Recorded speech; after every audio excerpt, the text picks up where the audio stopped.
טוב, אז אנחנו הולכים היום לדבר על איך להפוך משברים לניצחונות, ובעצם מה זה אומר, זאת אומרת איך אנחנו בכלל יכולים להפוך משברים לניצחונות. אנחנו נשמע סיפורים אמיתיים מהחיים שלי, מהחיים שלך, נחקור לעומק את המושג חוסן, מה זה אומר, איך אנחנו יכולים לחזק את החוסן בכלים פשוטים, איך כל אחד מאיתנו, כל אחד פה, יכול לחזק את החוסן שלו. והמוטו שלנו בהדרכה זה כן, תנסו את זה בבית. זאת הדרכה פרקטית, זאת לא הרצאה, והמעורבות שלכם, של מי שפה איתנו, היא מאוד מאוד חשובה, אז אנחנו נשאל אתכם תוך כדי שאלות, נשמח שתענו לנו ותשתפו, וככה, רק ככה אפשר ללמוד. יפה, אז what she says I'll translate sometimes to English. So we will talk about how to transform crises into triumphs, the name of this webinar, and we will share real stories from our lives. We will talk about Chosen, resilience, and how we can make the Chosen stronger, the resilience stronger, and it's a practical talk. We don't want us just to talk and you listen.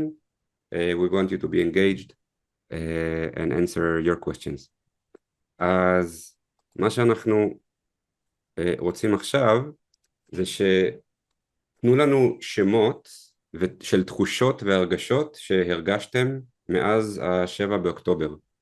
So write in chat names of feelings you've had since October 7th, זה במילה, או שתי מילים, אבל the name of the feeling.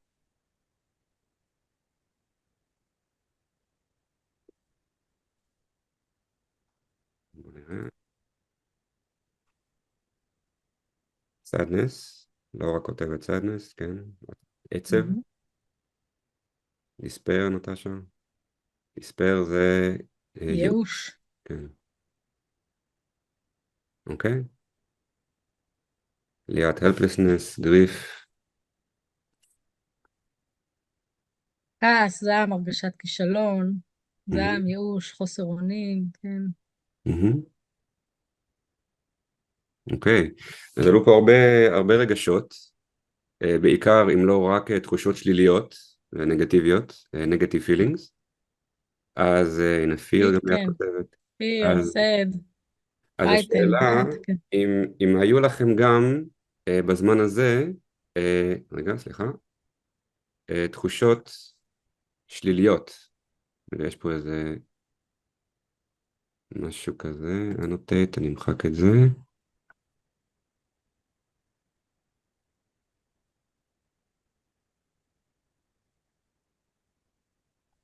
יש פה איזה מישהו שעשה משהו, הנה קליר. כן. בסדר. נורא, טעות טכנית קטנה, ונמשיך. אז השאלה היא, אם היו, אתם דיברתם בעיקר על תחושות שליליות, negative feelings, האם היו גם תחושות חיוביות בזמן הזה? אז בואו נשמח שתכתבו לנו גם תחושות חיוביות. Did you have also positive feelings? בעקבות ה-7 באוקטובר, לאו דווקא ב-7 באוקטובר עצמו, מה קרה אחרי ה-7 באוקטובר? כן, ביום של ה-7 באוקטובר it's hard to think of something positive, אבל מה שקרה מאז, since then? הרגשת יחד, הילד נכון. proud of family support, דבי כותבת, כן, תמיכה משפחתית. כן. יוניטי, אחדות. יוניטי, הנה, כן.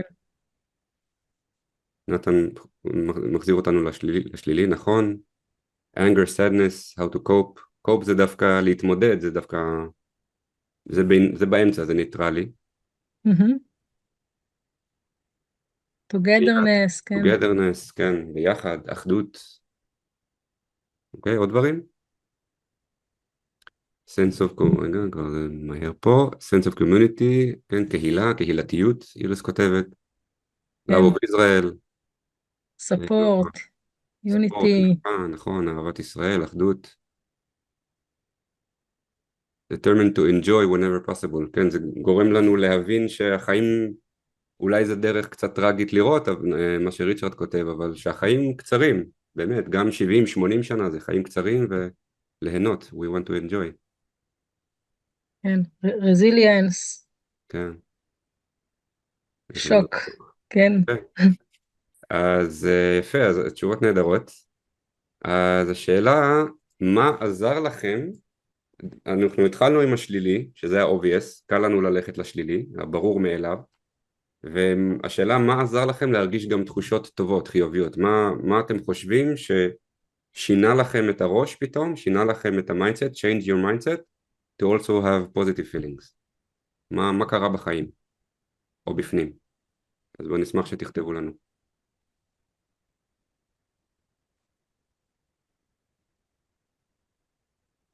זה.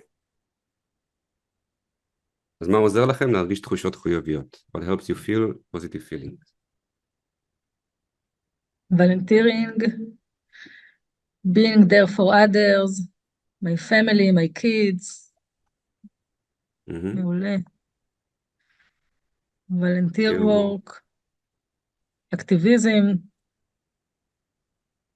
רץ לי פה, התעסקתי עם הנכד שלי, יצרתי אלבום מיוחד בשבילו ליום הולדת שנה. וואו, נהדר. מדהים. איזה כיף לך שיש לך נכד, איילת. My students, סטודנטים, reading. תהילים. תהילים. נכון, תהילים? כן. לא ידעתי שככה כותבים תהילים באנגלית. Playing board games with kids and winning sometimes. למדה שיש אחלה חוש הומור.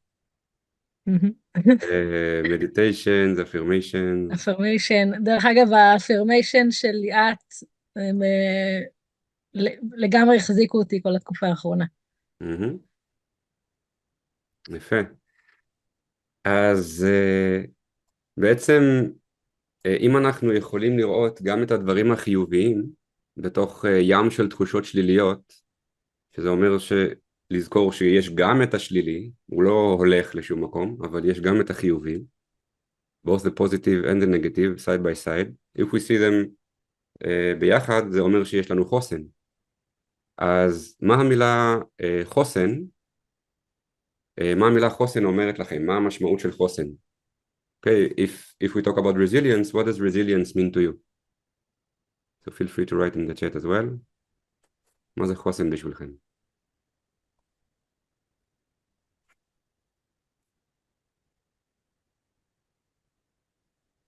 ריבאונד, הופ, בריאות הנפש. אוקיי, mental health, בריאות הנפש, כן. כן. מה זה עוד חוסן? מה נשמע עוד? Life is stronger, החיים יותר חזקים, ובחרת בחיים. Unacceptance of negative. אוקיי, זה מעניין לשאול, האם אנחנו לא מקבלים את הנגטיב, או שמקבלים שהוא שם, אבל גם מסתכלים על החיובי. כי השלילי, מה לעשות, הוא שם, אבל תודה על התשובה. נכון. It's there, the negative, but we can see the positive as well. להמשיך לחיות יום יום למרות הרקע הנוראי. התעלמות מהשלילי. אוקיי, אז... בואו נדבר על זה. אוקיי. כן. אז שביט, איך את מסבירה חוסן? למה חוסן קשור? או כן, למה חוסן קשור? אז בעצם חוסן זאת היכולת שלנו לקום אחרי שאנחנו נופלים. זאת אומרת, החיים שלנו מלאים בעליות ובירידות, וככל שהזמן שלנו בלמטה, בגרף הזה, בחלק התחתון של הגרף, ככל שהזמן שלנו שם הוא קצר יותר, ככה החוסן שלנו גדול יותר. זאת אומרת, אם נפלנו לבור, אנחנו כל הזמן, החיים הם כל הזמן כאלה, שאנחנו עולים ונופלים, עולים ונופלים. ככל שאנחנו עולים מהר יותר מהבור, עולים מהר יותר על הסוס חזרה, ככה החוסן שלנו גדול יותר. אז resilience means getting up after we fall. I mean, we fall all the time. Life keeps knocking us down. But we get up. So the question of חוסן, of resilience is how fast can we get up? And the more we try to get up not only faster but with more reasons to get up and with more energy to get up, then if we do it better and better each time, then we have חוסן, we have resilience. אז לפני שנמשיך, אני אספר קצת על עצמי למי שלא מכיר אותי, ועוד מעט שביט תספר על עצמה. אז אני אורי אדלמן, אני מורה לעברית למבוגרים, I'm a Hebrew teacher for adults, שגרים בישראל או בחוץ לארץ, who live in Israel or abroad, עוד אנשים באים. אני אוהב לדבר על עברית ועל לימוד שפה גם בפן הרגשי והפסיכולוגי והתרבותי, ולשמוע מאנשים על החוויה שלהם בלימוד עברית, שהרבה פעמים גם בא עם מעבר לא פשוט לישראל, עם culture shock, כן? אז אני אוהב לדבר, I like to talk about emotional, psychological, cultural aspects of learning Hebrew, not just the language itself, especially for people who move to Israel and it's a culture shock for them. אבל כמובן אני אוהב לדבר גם בקונטקסט הלשוני, the linguist context, ובתור מורה לעברית אני אוהב למצוא מילים באותו שורש, כדי שהתלמידים שלי יתחילו לראות קשרים בין מילים בעברית, וככה לזכור יותר טוב. So I like to see the שורש of the word, the root, the three important letters, and see different words with the same שורש, and it helps remembering words. So many times they see a word and I ask, מה השורש? מה השורש? It's very helpful. וגם ישראלים אוהבים לעשות את זה, גם כשהם לא מורים לעברית. אז השאלה היא, אם אתם מכירים מילים עם השורש של חוסן, עם השורש ח' סמך נון. So what words do you know with this שורש in Hebrew? And you can write it maybe also in English and we'll understand the connection. חיסון, חסינות, יפה. יפה, אז חיסון, חסינות, נכון. יש עוד? אין המון, כבר כתבתם אני חושב חצי מהתשובה, אבל מכירים עוד? התחסנות? התחסנות. אוקיי. אורי, שאלה רגע טכנית, אתה רואה גם תגובות, אם יש תגובות בפייסבוק? אתה על זה? אני לא רואה. כרגע אני חושב שאין, הרוב בזום. מחסנית, יפה. יפה מאוד, איריס. יפה. כן. אז יפה, אז אמרתם תשובות באמת ממש יפות. נכון, גם מחסן. מחסן. נכון, אז אפילו אמרתם תשובות שלא חשבתי על הכל, האמת. אז חוסן זה באמת חיסון, שזה וקסין, או המערכת החיסונית, שזה immune system, וכתבו חסינות, שזה immunity, חסינות from impeachment למשל, לפטר פוליטיקאי מהכנסת או מהממשלה, וגם מחסן ומחסנית, אז מחסן זה warehouse, מחסנית זה magazine of a gun, כאילו איפה where you put the bullets, אז בעצם כל הדברים האלה הם דברים שאמורים לחזק אותנו ולהגן עלינו, כן? זה דברים שיוצרים אצלנו משהו חזק ומגן, כן? חיסון, מערכת חיסונית, מחסן, מחסנית, חסינות, זה נחמד לראות את כל הדברים האלה, it's nice to see all these words with connections. אז מה עוד אפשר להגיד על חסן? רגע, ראית מה מייקל כתב? זה מעניין. I thought it's from a Yiddish, החוסן. חוסן, אני לא יודע מה זה אומר ביידיש, אני כן למדתי קצת יידיש, I learned Yiddish a little bit. Many words from Yiddish either came from Hebrew and then back from Yiddish to Hebrew. Maybe you mean חתן. Okay, so I'll explain a little bit about this. The letter taf, if you mean חתן, a groom, כן. אז חתן, in Hebrew, it's written with a taf, and a taf without a dagesh, without a dot in it, is pronounced in Yiddish like like samech, like Shabbat becomes Shabbos. So good Shabbos is Shabbat Shalom. זה ה-TH, זה כמו שה-TH בשם שלי. בדיוק, אז שביט. כמו רות, נתן. בדיוק, רות becomes Ruth, שביט would be Shavis, for example. אז זה לא חוסן, bridegroom, חוסן is with samech, and samech is a different letter. Okay? אז היברו ויידיש have interesting relationship. אז שביט, מה עוד אפשר להגיד על חוסן? אז חוסן קודם כל זה משהו שאנחנו צריכים לדעת שברגע שיש לנו אותו, זה פועל אוטומטית, זאת אומרת זה כבר עובד אוטומטית בשבילנו, אנחנו כן צריכים לטפח את החוסן, to nurture, ככה אומרים? nurture?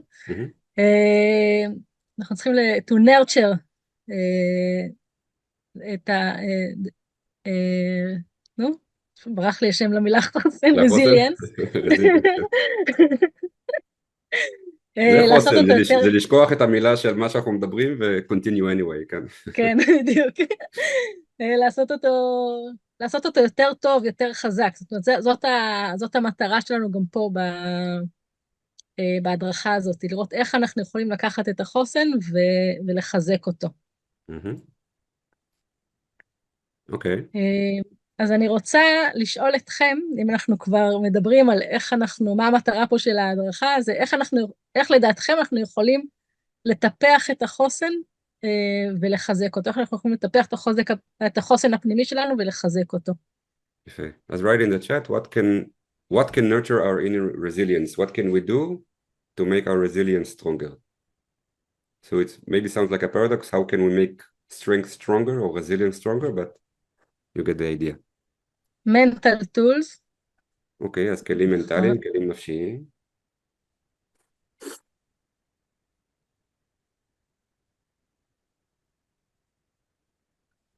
מה עוד יכול לטפח את החוסן שלנו?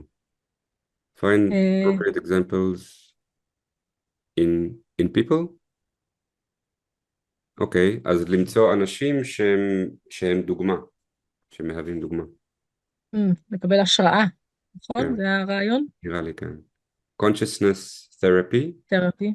תרפיה עם נכון. מודעות, כן. שיחות עם חברים, conversations with friends, מצוין. להגביר ידע, מעולה. אוקיי, אז to increase knowledge. אוקיי. יפה.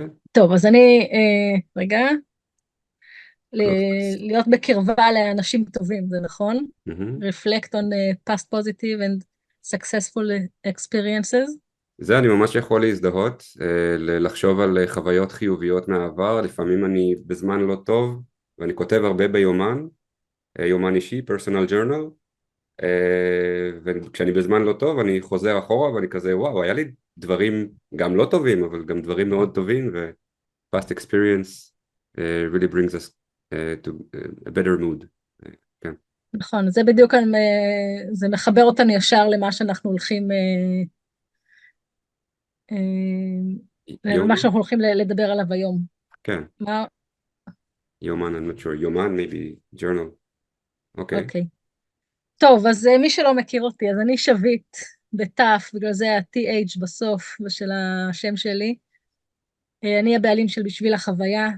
אני מכניסה תוכן ערכי ומשמעותי לאירועים, לכל מיני אירועים, בדרך חווייתית. כשאני מדריכה באירועים שלי, בעיקר באירועי שנת מצוות, אירועים של בר מצווה ובת מצווה, אבל לא רק שם, גם ימי גיבוש וימי הולדת למבוגרים, אז בכל האירועים שאני עושה תמיד, אני מדברת הרבה על החשיבות של פיתוח תכונות וערכים בעצמנו. Developing qualities and the values in ourselves. יש כמה תכונות, there are some values, שאם נתמקד בחיזוק שלהן, נגדיל באופן מיידי גם את החוסן שלנו. אוקיי, just a few values that will make the difference. אז אני רוצה שתכתבו לי בצ'אט, אילו תכונות לדעתכם חשוב שנחזק בעצמנו ואצל הילדים שלנו, כדי לחזק את החוסן שלנו. אוקיי, אז what qualities and values do we need to nurture and make and strengthen within ourselves and our children, those who have children, to strengthen the resilience. אז מה אנחנו צריכים לעשות? What do we need to do? Or not what we need to do, what qualities we need for great resilience. יש לכם שמות של תכונות, names of qualities, names of values?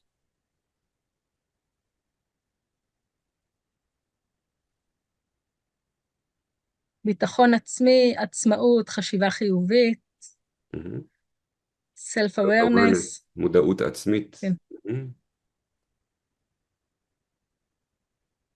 Ability to communicate feelings. Spiritual values. Develop friendships. מהמם. ערכים רוחניים, חברויות. כן. מהמם. happiness, happiness, פשוט, כן, שמחה, אושר. כן. מהמם. מעולה. אז באמת אנחנו נדבר על חברות ועל, מה עוד היה לנו פה? על עצמאות ועל החשיבה החיובית. ובסוף, ברגע שיש לנו את כל התכונות האלה, ברגע שאנחנו בחוסן, אנחנו יכולים גם להביא את השמחה לחיים שלנו, וכמובן, זה חלק, אה, זה, כשאנחנו בחוסן יותר קל לנו להיות בשמחה. אמונה ביכולת, בכוח של עצמך, מהמם. being grateful, נכון, בהוקרת תודה. כן. אמ, אוקיי, אוקיי. אז אז תתחילי לדבר על התכונות האלה, נכון? כן, אז לפני שאני מתחילה להרחיב על כל תכונה, אני רק אגיד שאני נותנת פה ממש על קצה המזלג רק את התמצית. אני יכולה לדבר יום שלם על כל אחת מהתכונות שאני אציג כאן, ואנחנו נציג פה רק זה יהיה 8 תכונות, שלדעתי הן הכי חשובות בשביל החוסן שלנו. מהמם. אז she will give, she said, על קצה המזלג, on the edge of the forks, like the tip of the iceberg, קצה הקרחון, of the qualities that we believe that are good for resilience. So we'll give you the essence and some stories in between that exemplify it, and we'll give examples. Okay. אוקיי, אז התכונה הראשונה שלנו זה אומץ, courage, bravery. אומץ זאת היכולת שלנו להתמודד עם פחד, סכנה, כאב, אי-ודאות, איום. אומץ זה לא אומר שאנחנו לא מפחדים, זה לא אומר חוסר פחד. זה אומר להתגבר על הפחד. זה אומר לא לתת לפחד לנהל אותנו. אם אנחנו בחוסר פחד, אם אנחנו לא מפחדים, זאת פזיזות. אוקיי, הפחד בא להגן עלינו, להזהיר אותנו מפני סכנות קיומיות, אוקיי? זה בילט-אין במערכת שלנו. אבל כשאנחנו באומץ, אז אנחנו מסוגלים להסתכל לפחד בעיניים, להבין למה הוא שם, להודות לו על האזהרה, על זה שהוא שומר עלינו, ולעשות את הדברים עם מודעות, אבל בדגש על לעשות, על העשייה. לא לקפוא במקום בחוסר עשייה, בחוסר מעש, או לברוח מהתמודדות בגלל שאנחנו מפחדים. אז בדגש פה, האומץ זה אומר שאנחנו עושים למרות הפחד. כן, אז אומץ כתבנו, we said it's courage or bravery, as it's the ability to face fear and danger and pain or uncertainty or threat. So it does not mean acting in haste and just do nonsense things. It means overcoming fear and not letting fear rule us, because fear warns us of danger, so we need to think fear and do what's right when it warns us.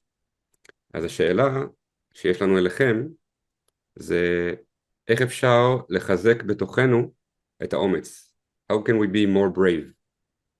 Okay, how can we be more courageous in your opinion? Did you find yourself brave especially since October 7th? But even before that.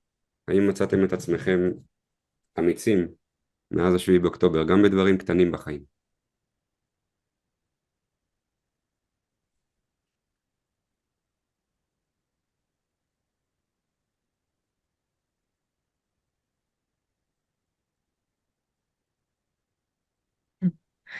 אין להם את האומץ להגיב. יש, they need the time. דווקא זה לא הצלחת. זה אמיץ לכתוב שלא הצלחת. It's brave to write that you didn't succeed. This seminar is one example. אוקיי, מעניין.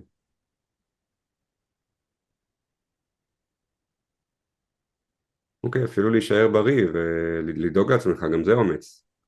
אני יכול פשוט להגיד to give up and say, okay, I don't care about anything and just eat nonsense and don't do nothing. Just do it. נכון? גלית, תודה. נכון. יפה. אז זה מעולה. רגע, מה זה? ועליית כתבה, listen to my heart and not the news. and so Mhm. on. אוקיי, Eleanor Roosevelt, I think, said, do every day something that scares you. יפה, לגמרי, ממש שווית על כן, זה, את רוצה לדבר. לגמרי. אז באמת כל אחד, כתבתם פה, כל אחד צריך לגייס את האומץ בתחומים אחרים, כי כל אחד מפחיד אותו משהו אחר. אין איזה משהו אחד שאם כולם יעשו אותו, זה יהפוך אותם לאמיצים. צריך אומץ כדי לשכוח, איילת כותבת. כן. אנחנו צריכים אומץ כשאנחנו עושים דברים שהם מחוץ לאזור הנוחות שלנו. When we do stuff that they are out of our comfort zone. כמו למשל לדבר מול קהל, להתמודד עם גובה, כמו בסנפלינג, לגשת לרעיון עבודה, להתחיל עם בן או בת זוג פוטנציאליים. אז כדי לחזק את האומץ, אנחנו פשוט, כמו שכתבו אלינור רוזוולט. אלינור רוזנבלט אמרה, אה, פשוט כדי לחזק את האומץ, אנחנו צריכים כל הזמן לאתגר את עצמנו במשימות שמאתגרות אותנו. משהו שמפחיד אותנו, זה בדיוק מדליק לנו נורה אדומה, את זה אני צריכה לעשות, כדי לשפר את האומץ שלנו. בעברית אומרים שאזור הנוחות זה אזור הנכות. עכשיו, אני אתן לכם דוגמה חיה עליי, אין לי בעיה לדבר מול קהל, אבל מאוד מביך אותי ומאוד מפחיד אותי לדבר מול קהל באנגלית, כי אני לא חושבת שהאנגלית שלי היא מספיק טובה. וברגעים אלה אני ממש ממש מחוץ לאזור הנוחות שלי,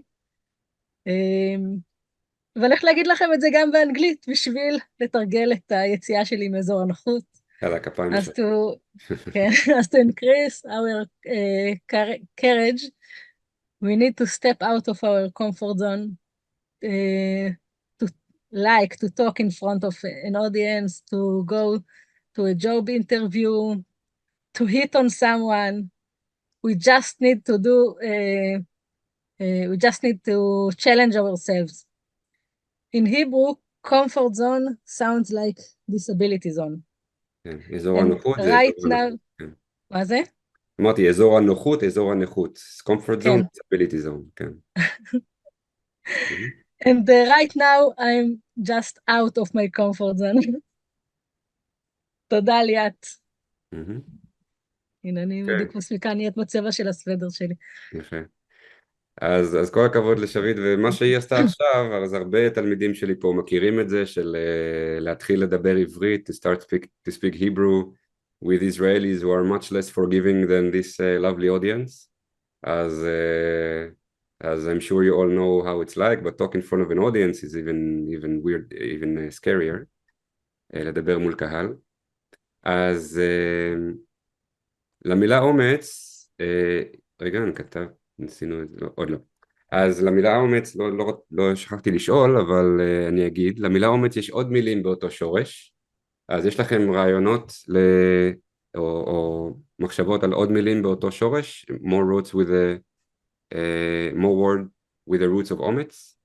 איילת, אימוץ, מאמץ, יפה, כבר קולעים לנו. כן. אז יפה, אז יש לנו עוד מילים עם אומץ, אומץ זה courage, אבל מאמץ זה effort, ולהתאמץ זה to make an effort. זה אומר שאומץ לא בא לבד, אנחנו צריכים להתאמץ כדי לקבל אומץ. We need to make an effort to get courage. וגם לאמץ ואימוץ, adopting, כי to adopt, אני רוצה לאמץ, אז לאמץ ילד או לאמץ חתול או כלב, אז צריך בשביל זה הרבה אומץ והרבה מאמץ.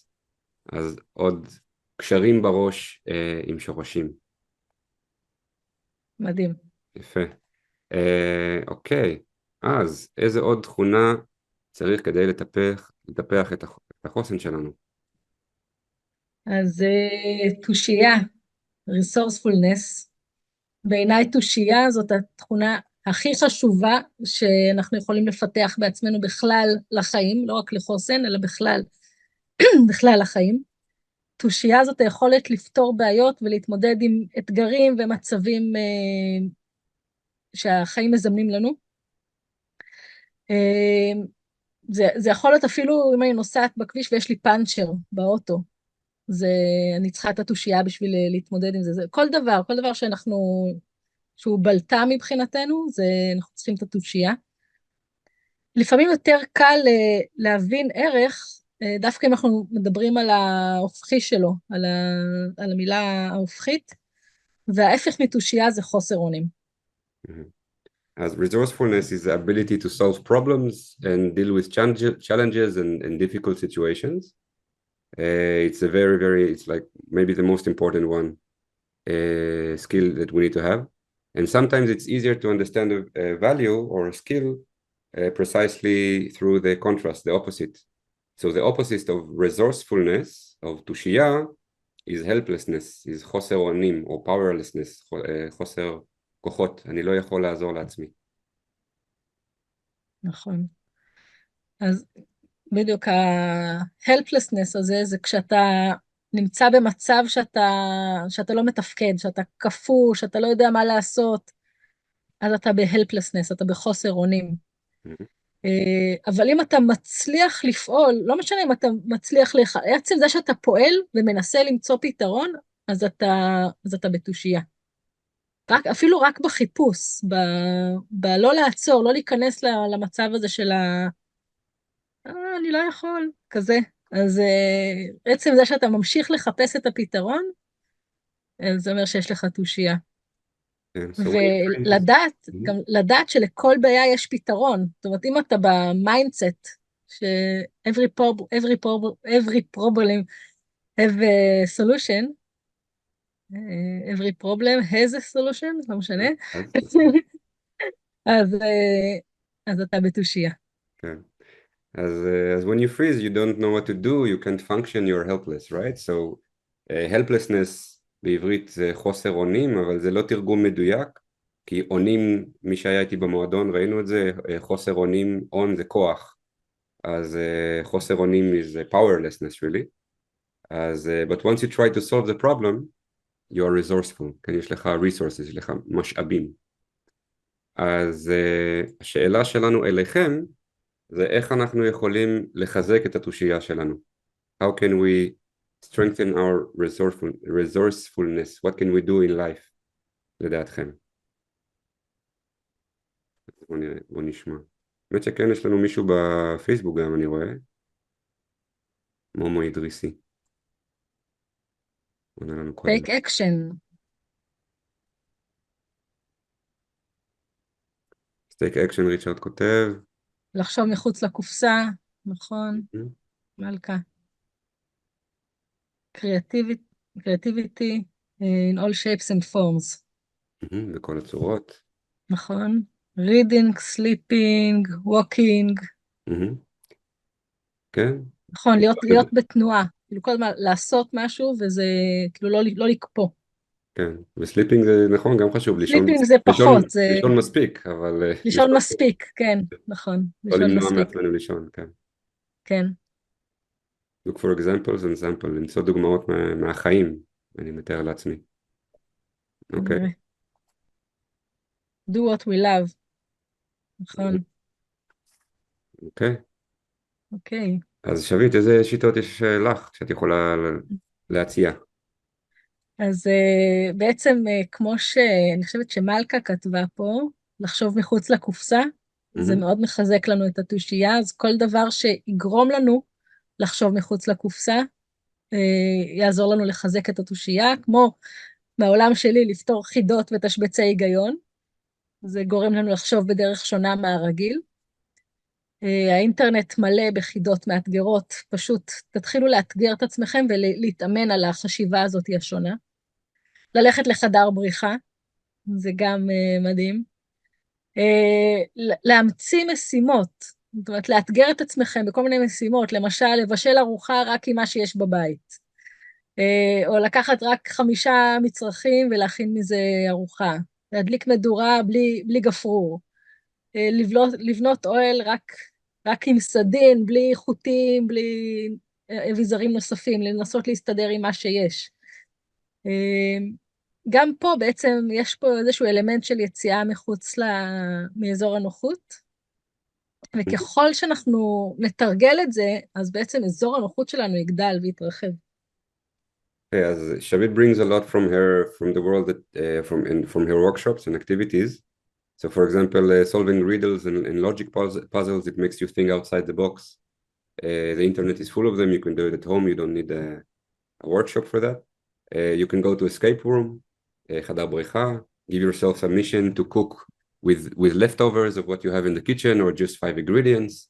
If you're in nature, you can start making a fire without a match or a lighter, like the prehistoric man. Uh,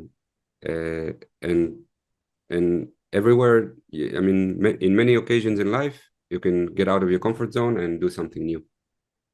עכשיו, לגבי המילה תושייה, זו מילה שקשה למצוא מילה דומה לה בעברית, מילה מאוד מיוחדת, המילה תושייה, resourcefulness, קוראים לזה מילה יחידאית, a singular word, a unique word, שלא יודעים מה השורש שלה, לא יודעים למה היא קשורה, I looked it up, but some people claim, some historians, that it's related to the word Yishai, the name is Yud Shin Yud. Yishai is the father of David, King David, Jesse in English.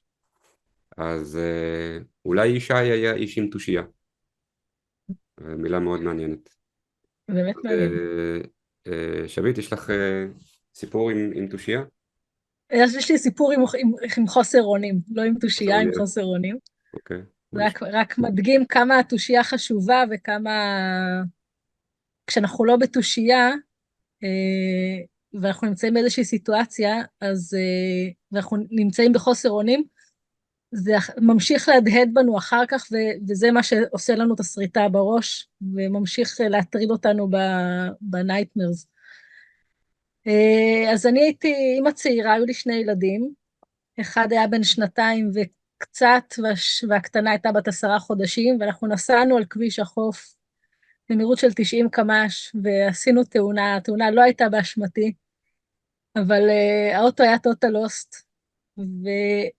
ואנחנו עצרתי, כל האוטו מקדימה נמעך, נפתחה לי הכרית אוויר, וכל האוטו התמלא ככה בשן הזה של הכרית אוויר.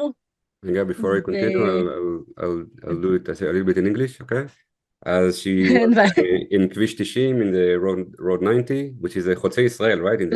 לא כביש 90, הייתי על מהירות של 90, הייתי על כביש 2. אמרתי 90? לא נורא, הייתי על 90 קמ"ש. Maybe I get confused. She was on the road with her 2 children, one 2 years old, one 9 months old, right? 9 חודשים? כן, 10 חודשים, and there was a car accident, not her fault, but it was a total loss eventually, and the pillow, I forgot how you call it, the thing that protects you, כרית אוויר, airbag, I think. airbag. It got out and the car was full of dust. מה עוד קרה? אז יצאתי מהאוטו ניגשתי לילדים שלי, זאת שהייתה קרובה אליי, זאת הייתה תינוקת בת 10 חודשים, שהיא לא בכתה בכלל, בכלל זה לא השפיע עליה, אבל הבן שלי, שהיה בן 2 וקצת, הוא ישב באמצע והוא ראה את כל התאונה, והוא יושב באמצע וצורח. תרגם את זה רגע. Her son was, her daughter was, she was the young one, she wasn't impacted by it, but her older one, he was 2.5, 2.5, אמרת? 2 וקצת, כן. 2 וקצת, and he saw the whole accident and he panicked and screamed. צורח, כן. אבל בשביל להגיע אליו הייתי צריכה לשחרר אותה קודם, אבל הוא צרח, ואני פשוט נכנסתי לחוסר אונים, פשוט קפאתי, ולא הצלחתי לשחרר אותה כדי להגיע אליו, ולא הצלחתי להגיע אליו כי הייתי צריכה לשחרר אותה קודם, ופשוט הייתי בחוסר אונים מוחלט, עד שהגיעו אנשים טובים ועזרו לי לחלץ אותה, לחלץ אותו, אבל מבחינתי הזיכרון הזה, החוסר אונים הזה, זה היה כמו לבחור באיזה ילד אני מטפלת קודם, זה משהו שמלווה אותי עד היום. So she wanted to reach to him, but to calm him down, but she was in her way, the younger one, the younger baby, and he kept screaming, but she couldn't reach to him, and she was stuck, and she couldn't do anything. She was חסרת אונים, she was helpless, and she just couldn't do anything for a long time until people good people came and helped. כמה זמן היית שם? בחוסר אונים? זה היה כמה דקות, זה היה ממש כמה דקות, עד כי זה היה על כביש ראשי. כמעט הכי ראשיים בישראל, זה תוך שניות. תוך שניות אנשים באו ועזרו לי, אבל מספיק הכמה שניות האלה שהרגשתי את ה-helplessness הזה. כן, so it's a few minutes or a few seconds, but it felt like כמו נצח, like eternity probably. כן. כן. כן. אז Okay.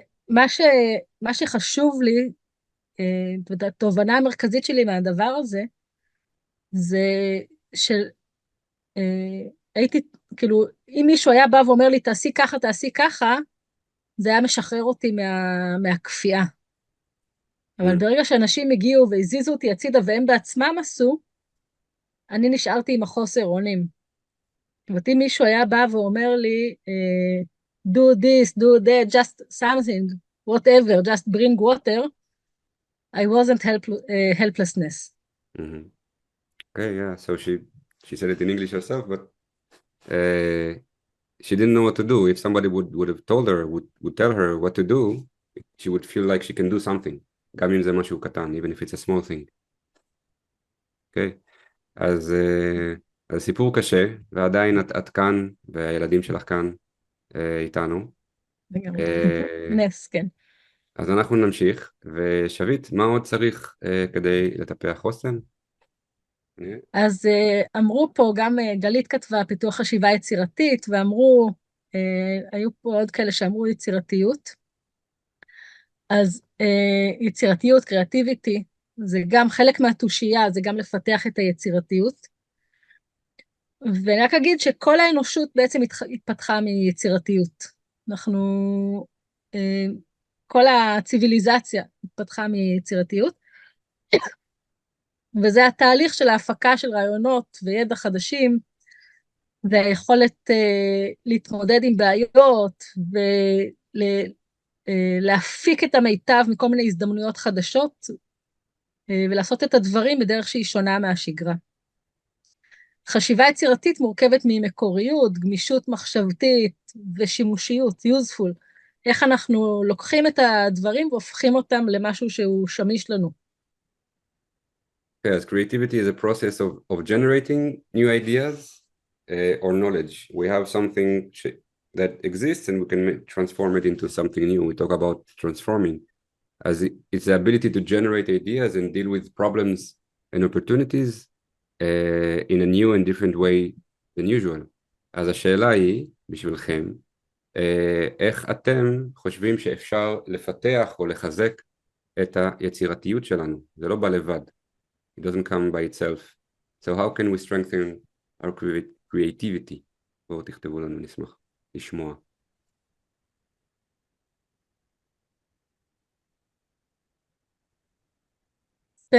Spending that time in nature. נכון, זה לגמרי. כן, זה נותן השראה. אוקיי, אז הטבע נותן לנו השראה, נכון? cook dinner. Just do it, cook dinner. זה מאוד יצירתי. נכון. Especially the beach. כן, הטבע, זה חוף, נכון, הים. Right, every day, כן. טוב. אוקיי, נכון, כתיבה. יש גם כתיבה של יומן, יש גם כתיבה יצירתית, של סיפורים, שירים, נכון? מדיטייט. נכון, לפעמים רק צריך להתבונן, to meditate, וזה עושה לנו יצירתיות. המדיטציה עוזרת לנו לכבות את הרעשי רקע במוח, את הזמזום התמידי. וברגע שאנחנו מכבים את הזמזום התמידי במדיטציה, אז זה מאפשר לי רעיונות חדשים להיכנס. אוקיי. שביט, מה עוד את יכולה להציע? אז בעצם כל דבר שאנחנו עושים בדרך שהיא שונה מהרגיל, מפתחת את היצירתיות, יוצר לנו נתיבי הולכה חדשים במוח, וזה מגדיל לנו את היצירתיות. במקום שאנחנו הולכים על אותו תלם כל הזמן, ברגע שאנחנו עושים משהו שונה, זה יוצר קשרים חדשים בתוך התאים במוח.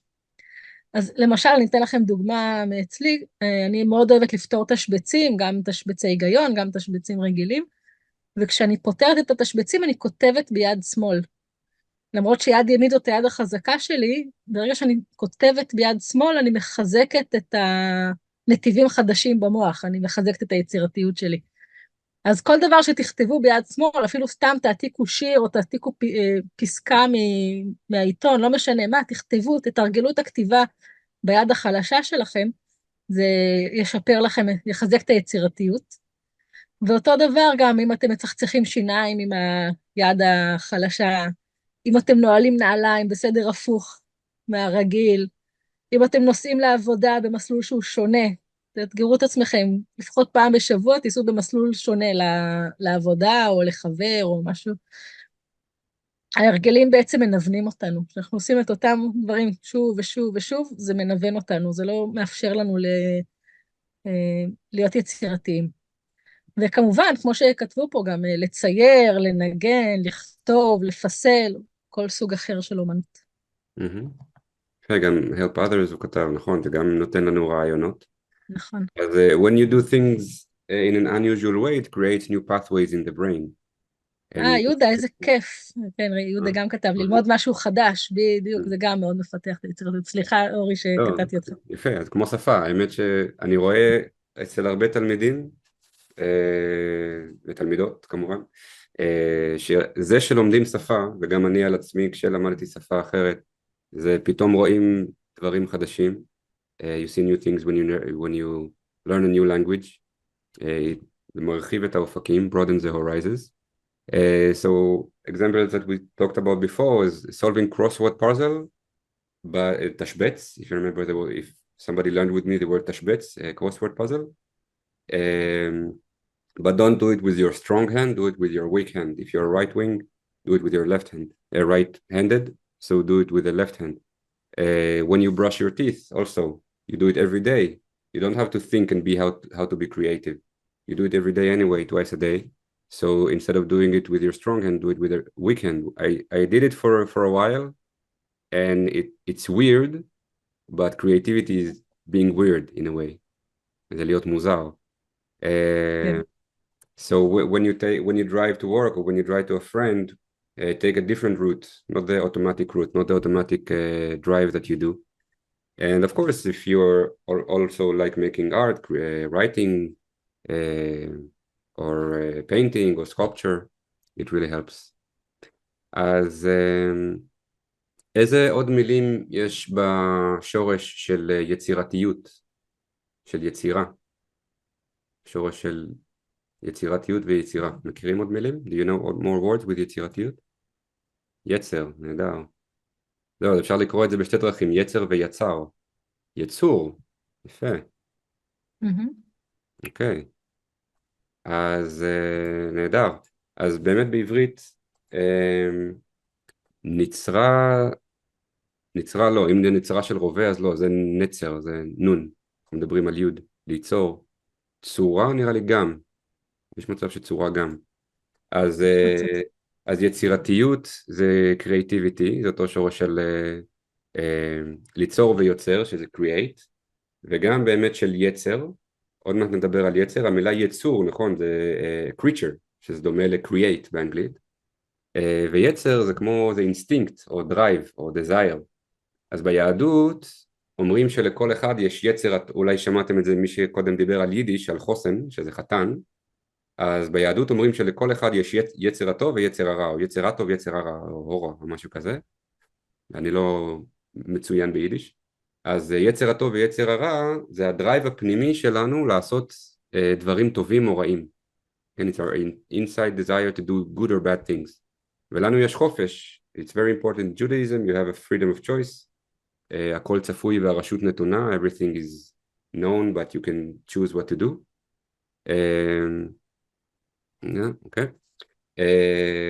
וגם היצר המיני, זה sexual drive, כן, אז הם גם משתמשים במילה יצר, ויצר החיים, the desire of life, ודיברנו על אומנות ואומנים, אז גם artists, אומנים בישראל, כשמדברים על האומנות שלהם, הרבה פעמים, הם מדברים על הקשר בין יצר ויצירה, כן, between the drive or the desire to creativity and creation, because you cannot have one without the other. כן, דיברת על היצר המיני והקשר של זה ליצירה, אז קודם כל אנחנו הנשים, אנחנו יוצרות חיים, מהמם. וזה קשור ליצר המיני. וצ'קרת המין, אם אנחנו כבר בעולם אה, הרוחני. בעולם הרוחני קצת, אז צ'קרת המין היא אחראית גם על היצירתיות שלנו. אז זה תמיד הולך ביחד, המיניות והיצירתיות הולכים ביחד. אוקיי, ויש לך גם סיפור על יצירתיות עם עוד תאונה. נכון, תאונה הפעם לא שלי, הפעם תאונה של אימא שלי, שכשהייתי בת 17, היינו, אחותי שהיא צעירה ממני ב6 שנים, היא הייתה אז בת 11 ואני הייתי בת 17, היינו בבית, ואימא שלי נכנסת, אחרי שהיא נפצעה בחוץ מאוד מאוד קשה, היא ריסקה את היד, היא נכנסת הביתה ככה, מחזיקה את היד, הכל מרוסק לגמרי, ואני אפילו לא יודעת מאיפה זה הגיע, באמת ראיתי את זה, רצתי קודם כל להביא משהו שיתמוך לה ביד. והדבר שהבאתי היה איזשהו קלמר פלסטיק, זה לא קלמרים רכים כאלה, זה קלמר כמו של פעם, קלמר מפלסטיק כזה חזק ויציב, משהו שפשוט ייתן לה כמו סד כזה, שיתמוך לה את היד. רגע, so again, translate. As your mom came with, how did she break her hand? What happened to her exactly? איך היא שברה נפל את לה היד? בול עץ, אה, נפל לה בול עץ על היד. a log fell on her hand, a wood log, and she came with a twisted hand, and she needed something to make it not move. So Shavit took kalmar. Kalmar is like I have no idea how to say it in English. It's something that keeps you the pencils and the pens together for children, for students. So this is where you put all your stuff to write. מי שיודע את זה באנגלית. פנסל בוקס, פנסל ליאת בוקס, אומרת. פשוט, אוקיי. כן. אז בעברית זה מילה, זה לא קופסת עפרונות, זה קלמר, זה מילה מיוחדת. פנסל קייס, פנסל בוקס, כן. Okay. אז היא לקחה פנסיל בוקס כזה, she took a pencil box that was quite hard and she put it under her hand, אוקיי, ומה קרה אז? כן, ואז התקשרתי למד"א, הזמנתי את האמבולנס, שלחתי את אחותי לחכות לאמבולנס בצומת של המושב, וכשמד"א הגיעו, כאילו אני חבשתי לה את זה עם הקלמר, פשוט חבשתי לה את זה כדי שזה יתמוך, וכשמד"א הגיעו, הם פתחו את החבישה, ניסו לעשות שם איזה משהו, בסוף הם החזירו חזרה את הקלמר, והיא הלכה ככה עם הקלמר לבית חולים, היא עברה אחר כך מלא ניתוחים, אבל המנתח אמר אחר כך שעם הקלמר הזה אני הצלתי לה את היד, ממש, כאילו הייתה שם אצבע אחת שהייתה תלויה על חתיכת אור, והמנתח אמר פשוט הצלתי לה את היד, סליחה. אז אני אספר בינתיים, אז בעצם כן. she put the pencil box on her hand and she put the thing, the ribbon or band around it, and the people from MADA, if you know MADA is the initials of Magen David Adom, the ambulance system, the emergency. They came and they at first they took it off and they tried to do something else, but then they reattached the kalmar, the pencil box, and they took her like that to the hospital, and the doctor later said she needed to go through surgery, but the doctor said that with that kalmar she actually saved her hand. Without it she would lose her hand maybe. Yeah, a few fingers at least. אז יצירתיות חשובה מאוד. כן, אז זה החיבור בין היצירתיות לתושייה. כן, resourcefulness. יפה. אז מה עוד אנחנו צריכים? אז גם אמרו את זה פה קודם, את העניין של החברות, את הפרנדשיפ, שזה מאוד מאוד חשוב בשביל לחזק את החוסן שלנו ואת היכולת שלנו להתמודד עם המצב. אז חברות זה קשר בין אישי שנוצר בין שני אנשים שמחבבים אחד את השני, מעוניינים להיות אחד במחיצתו של השני, והרבה פעמים, או לא יודעת אם הרבה פעמים, תלוי באופי שלנו, אבל אנחנו מוכנים לשים את הצרכים של החברים שלנו לפני הצרכים של עצמנו. יש דברים שאני מוכנה לעשות בשביל חבר, ואני לא הייתי עושה בשביל עצמי. יפה. אז friendship is an interpersonal relationship, חברות, כן, formed between two people or more, and many times you want to do for the friend something that you wouldn't even do for yourself. You want to maybe sacrifice something and go out of the way to help. Mm-hmm. הנרי פורד אמר, החבר הטוב ביותר שלי הוא זה שמוציא ממני את הטוב ביותר שבי. זה משפט שאני מאוד אוהבת אותו, אני אגיד אותו גם באנגלית. הנרי פורד said, My best friend is the one who brings out the best in me. Mm-hmm. ואני רוצה באמת לשאול אתכם, מתי אנחנו צריכים את החברים שלנו, כשטוב לנו או כשרע לנו?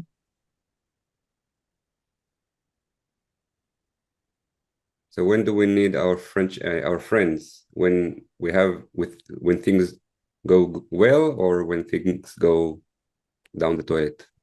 Let's say things go not so well. When do you need your friends? In both cases, גם וגם, כשרע לנו אפשר לדעת מי חבר אמת. Mm-hmm. כל הזמן בטוב וברע, בקושי ובשלווה, בשמחות ובעצב. And good and in גם bad. וגם, לשתף אותם וגם לעזור להם. Mm-hmm. לעזור, או לעזור להיעזר להם או בהם. להיעזר בהם, כן. כן. To help them or to be helped by them. נכון. אז נכון, אז גם וגם, לגמרי. נכון, גם וגם, לגמרי.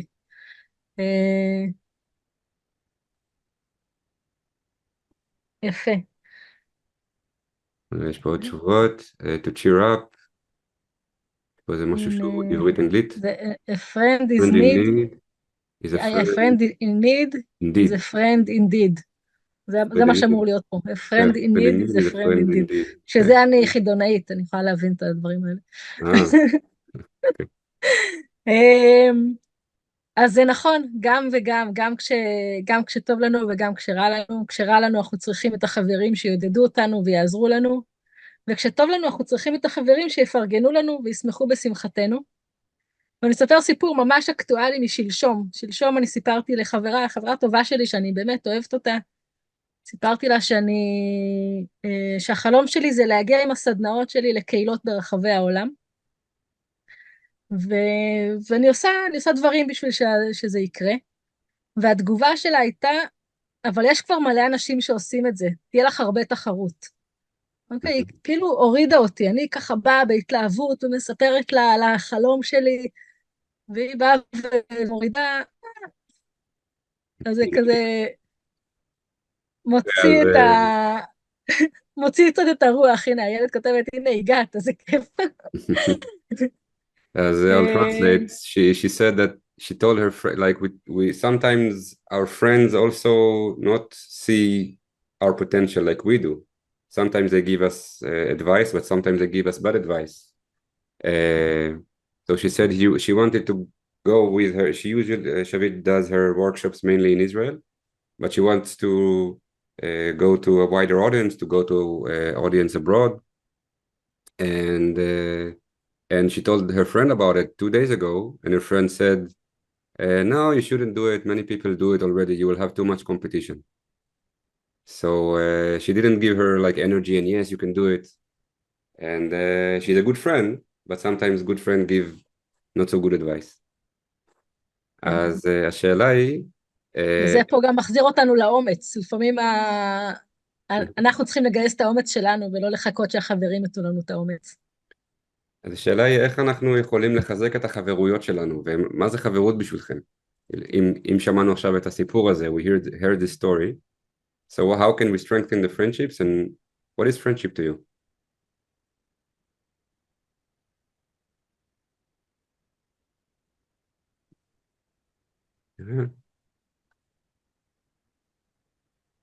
בטח שלא פייסבוק. פייסבוק לא חברים, לא. be sincere, בחו"ל עושים שנת מצוות, בטח. being כן, supportive. יש יהודים בכל העולם, והם חוגגים בר מצווה, בת מצווה. מישהו שהולך being איתך ולצידך supportive, כן. הילד, כן. את אומרת being supportive, להיות תומך. כן, נכון, אבל מה שהילד כתבה על, נכון, חברי פייסבוק, נראה לי זה כבר קלישאה, אבל באמת כולנו יודעים שאם חבר שלנו הוא רק חבר בפייסבוק, המילה חבר כבר is empty, זו מילה ריקה. אפשר לצחוק איתו, לשתוק איתו, אני מאוד מסכים, ולבכות איתו. נכון. stay genuine, להיות כנה או Mm, אמיתי, לגמרי. אוקיי, אוקיי. אז שביט, מה עוד את יכולה להגיד על חברות? מה אפשר אה, לעשות עם חברים? אז על לצאת מאזור הנוחות כבר דיברנו. אז אם אתם תצאו ביחד עם החברים שלכם מאזור הנוחות, אתם תרוויחו פעמיים. גם תרוויחו את החיזוק שלכם ביכולת שלכם לצאת מאזור הנוחות, וגם תחזקו את הקשר שלכם עם החברים. כי ברגע שאתם יוצאים מאזור הנוחות, אתם צריכים להסתמך אחד על השני, להיעזר אחד בשני, לעבוד ביחד בשיתוף פעולה. אז אני מציעה לכם לצאת לטיולים מאתגרים או לסדנאות מאתגרות ביחד, לעשות תרגיל של הובלת עיוור. אתם יכולים לעשות את זה גם עם הילדים בבית, שבהתחלה לעשות שהילדים יהיו עם עיניים עצומות, ולהוביל אותם ברחבי הבית, מסביב לשולחן, מסביב לכיסאות, ואחר כך להחליף, שהם יובילו אתכם. ואם תעשו את זה עם חברים, אפילו תוך כדי טיול בטבע, אתם תגלו כמה זה מדהים, כמה זה מחזק את היכולת שלכם לסמוך אחד על השני, וכמה זה מחזק את החברות שלכם. על חדר בריחה כבר דיברנו, אני חסידה גדולה של חדרי בריחה, אז לעשות ביחד קבוצה של חברים, חדר בריחה, זה לגמרי משפר את היכולת לעבוד בצוות ולפתור בעיות ביחד. ולעשות משהו, דיברנו על יצירה, אז ליצור משהו ביחד, לבשל ביחד, לבנות משהו ביחד, כמו איזה ספסל. יפה. אז Shavit brings a lot of things that she does really in workshops. For example, that she recommends doing with friends. So doing challenging trips to get out of your comfort zone. So you can go to challenging trips or workshops. You can put blindfold on one's eye and lead each other either in a path or up a ladder. Shavit is doing it sometimes with adults and parents and their children. One is blindfolded, and it's really interesting to see how much you trust someone else. You can go together to escape rooms. I did it with my family, and it really. My father didn't like it very much, but all the rest of us, we did it recently, like last year. הלכנו לחדר בריחה, מאוד אהבנו את זה, ליד קריית טבעון, אני חושב. Or you can create something together. We talked about creativity. You can make a meal. You can create something like a bench or a chair with carpentry בנגרות. אז דברים מאוד מעניינים ששביט מציעה. ונדבר על המילה חברות. אז איזה עוד מילים יש עם המילה חברות בשורש של חברות?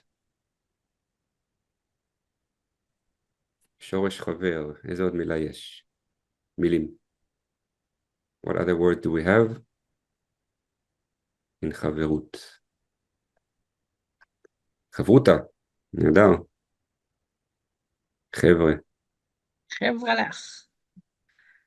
אז שניהם באים מעניין דווקא משפות אחרות, שדומות, כי חברותה זה חבר'ה מערבית. זה מארמית, כן. כן, וחבר'ה זה טוויסט של חברים ביידיש, מחבר, חבירה, נכון. נכון? אז כמובן שחברות באה מהמילה חבר או חברה. יש עוד מילים שכתבתם פה, יש גם חברה, שזה גם society וגם company.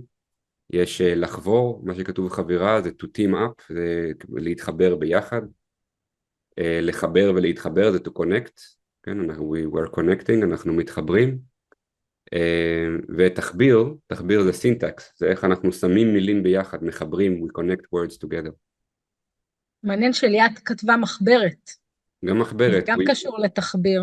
כן, זה קשור לחבר דפים ביחד, we join the papers together, אז מחברת, כן. אז when we join things together, יש שם חיבור, נכון. אז אוקיי, איזה עוד תכונה אנחנו צריכים בשביל חוסן, resilience? אוקיי, אנחנו ננסה, נראה לי טיפה לקצר, אורי, כי אנחנו כבר כן, כמעט סבבה, בשעה ורבע, סבבה. אז ננסה טיפה להגביר את הקצב. מהמם. תלוי. אז התכונה הבאה שאנחנו צריכים זה אחריות, responsibility. והמשמעות של אחריות זה נשיאה בתוצאות, מחויבות, ערבות. זה בעצם, זה ערך מוסרי, שהמשמעות שלו זה שהאדם צריך לשאת בתוצאות של המעשים שלו והפעולות שלו. ראינו את זה, זה משהו שמדברים עליו הרבה עכשיו בהקשר של השבעה באוקטובר, ובהקשר של ההנהגה שלנו, וגם של העם, איך העם לוקח אחריות. אז the meaning of responsibility is to handle the consequences, כן, ההשלכות בעברית, or to have commitment and solidarity, so it is a moral value, and its meaning is that the person must bear the consequences of his actions, and as Shavit mentioned, the word אחריות is thrown around a lot after October 7th, who should take responsibility, why they take responsibility, why they don't take responsibility, people in leadership, in government and security forces. So it's a very important thing to bear in mind. אז שאלה לקהל, האם אנחנו לוקחים אחריות או מקבלים אחריות? האם יש הבדל או האם זה אותו דבר? האם אנחנו לוקחים אחריות או מקבלים אחריות? Do we take responsibility or receive responsibility? כן. באנגלית זה אולי באנגלית, ברור, אבל בעברית זה לא ברור. אוקיי, לוקחים, יהודה כותב לוקחים, נכון. אוקיי. אז באמת אחריות אנחנו קודם כל לוקחים. יכולים לתת לנו אחריות, אבל אם אנחנו לא ניקח אותה על עצמנו, אנחנו לא נבצע אותה. אם נגיד אני מבקשת ממך, אורי, שתזרוק את הזבל. אני מטילה עליך את האחריות לזרוק את הזבל. אבל לא מתאים לך עכשיו, או שאתה אומר לי, כן, כן, אני מיד עושה את זה, אבל שוכח. בסוף התוצאה זה שאף אחד לא זורק את הזבל. אז הזבל נשאר במקום ומתחיל להסריח. אוקיי, אז אם אתה היית לוקח אחריות על הזבל, ואומר, כן, אני לוקח אחריות על הזבל, אז היית עושה את זה. אבל ברגע שאני הטלתי עליך את האחריות, אז אתה יכול לקחת את זה ואתה יכול לא לקחת את זה. Okay, so in English it's already obvious. You take responsibility, you don't receive responsibility. In Hebrew you can have both. And maybe this is why our leaders don't take responsibility. Because they think they get it from the people and they say, no, no, it's not ours. So if Shavit tells me to throw away the trash and I say, yeah, and I don't own it, I don't take responsibility to taking the trash, so it stays near the door and it stinks, literally. אז כן. השאלה היא, איך, כן, שביט? כן, איך לדעתכם אנחנו מפתחים אחריות? זה ו- בעיקר, במיוחד אצל ילדים, אוקיי, אנחנו יכולים, אצלנו או שאנחנו אחראים או שלא, זה כבר תלוי בנו, אבל איך אנחנו יכולים לפתח אצל הילדים שלנו את האחריות, לגרום להם לקחת יותר אחריות. אז הילד כותבת דוגמה אישית, דוגמה אישית, נכון? like role model, being a role model. Make them in charge. אז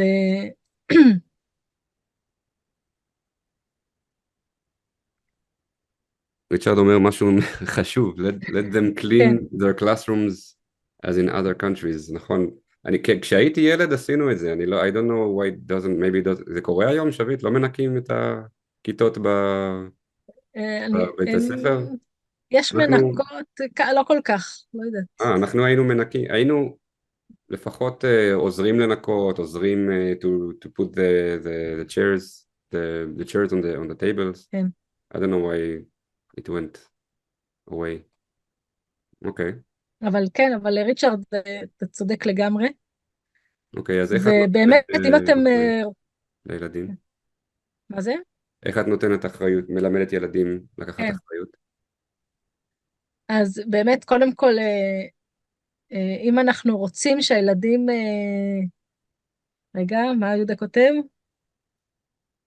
Since the kid is the one to take responsibility, I really don't know. איבדתי את זה. אוקיי. כן, כי הוא אומר טוב, משהו, אתה יהודה אומר, תבדוק. הילד צריך לקחת אחריות, אז מה אנחנו יכולים לעשות? שאלה טובה. בדיוק. אז קודם כל אנחנו צריכים לשחרר שליטה. זה התפקיד שלנו, זה לשחרר שליטה ולהגיד לו, אין בעיה, אתה לוקח את האחריות. עכשיו, אם אנחנו לא נעשה בשבילם את הדברים, אז הם יעשו אותם, לא תהיה להם ברירה. וצריך לקחת בחשבון שיכול להיות שהם קצת יסבלו בהתחלה, עד שהם ילמדו לקחת את האחריות. מהמם. אבל למשל, אם יום בשבוע, אני אומרת, אני היום לא יכולה להכין כריכים, אז תכיני לעצמך את הכריכים לבית ספר, אם אני אומרת את זה לבת שלי, אז היא תכין, ואם היא לא תכין, אז היא תישאר רעבה. ו... וככה היא תלמד. ואם אני אומרת, תקשיבי, בכל יום חמישי אני יוצאת מוקדם מהבית ואני לא מספיקה להכין לך כריכים. זה לא שאני לא רוצה, אני לא יכולה, אז תכיני לעצמך. הנה, כמו שילד כתבה, להתחיל ממשימות קטנות. לאט לאט אפשר להגדיל את זה. אני יכולה לספר שהבת שלי, שהיא בת 11 וחצי, היא כבר יותר משנה מתעוררת לבד עם שעון מעורר, מתארגנת לבד, מכינה לעצמה את האוכל, ויוצאת עוד לפני שאני בכלל פותחת את הדלת של החדר שינה שלי, היא כבר מחוץ לבית. לא לרוץ אחרי הילד עם המעיל. אוקיי, אמרתם לו, היום ירד גשם, תיקח מעיל, והוא לא לקח, לא לרוץ אחריו עם המעיל. הוא לא לקח, אז יהיה לו קר. פעם הבאה הוא ייקח, הוא ידאג לעצמו. אפשר לעשות ישיבה משפחתית, לתת רשימה של מה צריך לעשות בבית, איזה עבודות יש בבית, דברים שהם לוקחים אותנו כמובנים מאליהם, שאנחנו עושים את זה, אז אפשר להגיד, צריך לעשות, לשטוף כלים, לתלות כביסה, לקפל כביסה, לדאוג לחתול, יש מלא מטלות בבית. מה מהמטלות האלה אתם לוקחים על עצמכם? לא להגיד להם, אתה אחראי על זה, אתה אחראי על זה. לא, הנה, יש פה רשימה, מה אתם לוקחים על עצמכם? שהם יבחרו. ואז ברגע שהם בוחרים את המשימה, הם לוקחים עליה את האחריות. אני קורא את מה שדבי כתבה. Pat Salinger, CEO of Intel, said that Israelis are the most durable and flexible in the world. They did not miss a single product deadline during the war so far. מעניין? אנשים באינטל לא פספסו דדליין גם בזמן המלחמה, זאת אומרת שיודעים להיות גמישים. להיות אחראים, כן. כן, יפה. לקחת אחריות על העבודה. זה, כן. אז what Shavit said is, and yeah, it's, people say that we write to us that they start, maybe need to leave, so maybe we'll try to end it by 9:30. But again, if you have to leave, we will send you the recording. אם אתם צריכים ללכת, נשלח את ההקלטה, זה בסדר גמור, מבינים? So we talked about responsibilities, and we talked about responsibility with children. And so she said that if you give the child responsibility, he or she might suffer in the beginning. So if you tell them one day a week, I don't make you a sandwich for school, and he's like, yeah, so you need to not make him a sandwich, and he will be hungry that day, or she. And after they're hungry the one day, they realize, I really need to make my own sandwich, and they learn to be also independent. So just make sure that they also do their stuff, even if they need to pay the price, and when they pay the price, not a big price, but they are hungry for a day, they know how to make their own sandwiches. And she said about her own daughter, who is already waking up herself, 11 years old, and making her sandwiches for school. If they forget their coat when it's cold, they will be cold for one day, okay? And then the next time they'll say, okay, I need to take my coat. I don't need my parents to remind me. And you can have a family sitting and say, okay, we have different chores. We have like 20 things we need to do around the house. Everybody takes his own thing. And this is how we make them more responsible. ואני חושב ואני אגיד על המילה responsibility בעברית, זה אחריות. אז אחריות כנראה באה מהמילה אחר. זאת אומרת, אני צריך לחשוב על אחרים, about the other. כן, אני אחר, חושב על האחר ואני אחראי. אני חושב על דברים אחרים, על אנשים אחרים, וככה אנחנו אחראים. סביד, אני חושב שבעצם עצמאות מאוד, רצינו לדבר על עצמאות, אבל עצמאות מאוד נכון, דומה לאחריות, אז אנחנו אפשר להמשיך. נאחד את זה. כן. כן, כן, אני רק רוצה גם להגיד בהקשר של אחריות, שגם המילה לאחר, זה גם כן, קשור לאחריות, כי אם אני מאחרת אז אני לא אחראית. זה גם, נכון, אוקיי. כן, אז אז אמרנו גם על המילה עצמאות, אינדיפנדנס, ביחד, האחריות והעצמאות הם הולכים ביחד. אם אנחנו אחראים על עצמנו, בדיוק, הנה, בדיוק מייקל כותב את זה. העצמאות זה ה-self-responsibility, זה האחריות על עצמי. אם אני אחראית על עצמי, אז אני יכולה להיות עצמאית, וזה אומר שאני יכולה לבשל לעצמי, אני יכולה לזוז ממקום למקום, אם זה בתחבורה ציבורית או ברגל, אני לא צריכה שיקחו אותי. וככל שאנחנו גדלים, ככל שהילדים גדלים, ככל הם מתבגרים, אז הם לוקחים על עצמם יותר עצמאות ויותר אחריות, והם בעצם יכולים להתנהל יותר טוב בעולם. אנחנו נדלג כן, אני רק על אגיד באמת על העצמאות. המילה עצמאות, היא אמרה באמת הרבה עצמי, so כשאני עצמי, when I'm myself, כשאני עוזר לעצמי, I help myself, I do things myself, אז אני עצמאי. The word עצמי and עצמאי, it's just another א', it's basically the same word. אוקיי, כן. נדבר על חזון. אז חזון בעיניי זה מאוד מאוד חשוב. זה הרעיון או המחשבה שיש לנו לגבי העתיד, בין אם זה העתיד שאנחנו רוצים שיקרה, או העתיד שאנחנו לא רוצים שיקרה, וזה כבר הבחירה שלנו, אם אנחנו אופטימיים או פסימיים. A vision is an idea or thought about the desired future, ואדם שאין לו חזון הוא כמו אדם ששט על רפסודה, שצף על רפסודה, הוא לא שט, הוא צף על רפסודה, הוא פשוט נסחף עם הזרם, אין לו כיוון, אין לו יכולת בחירה, הוא יתקדם, אבל לא בהכרח אל המקום שהוא רוצה להגיע אליו. ואדם שיש לו חזון הוא כמו אדם שבסירת מנוע, הוא מחליט לאן הוא רוצה להגיע, הוא לא תלוי בכיוון של הזרם או בעוצמה שלו, יש לו שליטה על החיים של עצמו. החזון גורם לנו להסתכל קדימה, להתקדם לעבר מטרה, מעניק לנו תקווה, אופטימיות. זה נותן לנו סיבה לחיות, זה מקרקע אותנו וזה גורם לנו שאנחנו לא נהיה עלה נידף. יפה. אז חזון זה vision, וזה, it's like if you don't have a vision, it's like a person on a raft, rafsoda in Hebrew is a raft, that you're carried away in the water, with no direction or choice. I mean, you advance, but not to the direction that you want. But if you have a chazon, if you have a vision, you're like in a motorboat. You can decide if you want to go downstream or upstream. You can choose your own path. So a vision makes you look forward. It gives you hope. It gives you optimism. It grounds you. So how do you think we can develop a vision? You can write, and maybe Shavit, you can say yourself while they're writing, and we'll read it afterwards. אז כן, שביט, מה את אומרת? מה זה חזון בשבילך? אוקיי. אז איך, איך איך אפשר אנחנו לפתח חזון? מפתחים, כן, איך כן, אפשר לפתח את החזון? אז אנחנו פשוט צריכים לאפשר לעצמנו לחלום בגדול, בלי ביקורתיות, בלי שיפוטיות, הנה כמו שיהודה אומר, לדמיין, לדמיין. לאפשר לעצמנו לדמיין, לעוף על כנפי הדמיון. כל הזמן בבית ספר מחזירים אותנו, תפסיק לחלום, אז לא, תחלמו. זה גם מה שאיינשטיין אומר, כאילו הדמיון חשוב יותר מידע, דמיינו. ואני ממליצה ממש לעשות לכם איזושהי מחברת חזון, או איזשהו לוח חזון, ולהכניס לשם את כל החלומות שלכם ואת היעדים שלכם, ממש בלי שיפוטיות, בלי ביקורתיות, בלי לחשוב, זה יכול להיות, זה לא יכול להיות, זה יותר מדי כסף, אין לי את היכולות. פשוט לשים את החלומות האלה מול העיניים.